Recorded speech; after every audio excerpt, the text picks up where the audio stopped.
আপনি কি কখনো শুনেছেন এরোপ্লেন মোড অন অফ করলে ইন্টারনেট স্পিড বেড়ে যায়? অনেকে তো ইন্টারনেট স্লো হলেই সাথে সাথে এরোপ্লেন মোড অন অফ করতে থাকে। কিন্তু প্রশ্ন হলো, এটা কি সত্যিই কাজ করে নাকি একদম ফেক? চলুন খুব সিম্পল করে বুঝি এবং শেষে আমি কিছু টিপসও দেব যাতে আপনি ইন্টারনেট স্পিড বাড়াতে পারবেন। আপনার ফোন যখন নেট ইউজ করে তখন সেটা কাছের মোবাইল টাওয়ারের সাথে কানেক্টেড থাকে।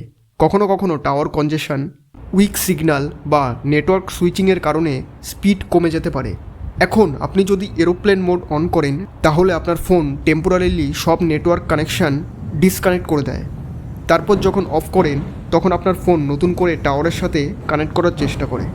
এর মানে হলো কিছু ক্ষেত্রে আপনি বেটার টাওয়ার বা বেটার সিগন্যাল পেতেও পারেন, কিন্তু এখানে মেন কথা হলো এটা কোনো পার্মানেন্ট স্পিড বুস্টার না এবং এটা ইন্টারনেট স্পিড বাড়ানোর গ্যারান্টেড মেথড না।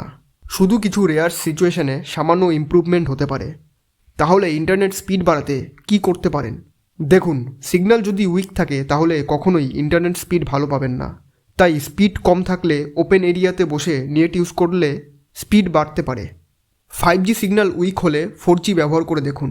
অটো নেটওয়ার্ক সুইচ অনেক সময় কাজ করে না, তাই ম্যানুয়ালি সিলেক্ট করুন। থার্ড, ফোন রিস্টার্ট করে দেখুন, এতে নেটওয়ার্ক রিফ্রেশ হয়, টেম্পোরারি বাগ ক্লিয়ার হয় এবং ব্যাকগ্রাউন্ড অ্যাপ ডাটা বন্ধ রাখুন। অনেক সময় ব্যাকগ্রাউন্ড অ্যাপ আপডেটের জন্য স্পিড কমে যায়। তাই এই ট্রিকগুলো অ্যাপ্লাই করে দেখুন। এরকম আরও টেক ট্রুথ পেতে চ্যানেলটি সাবস্ক্রাইব করুন। ধন্যবাদ।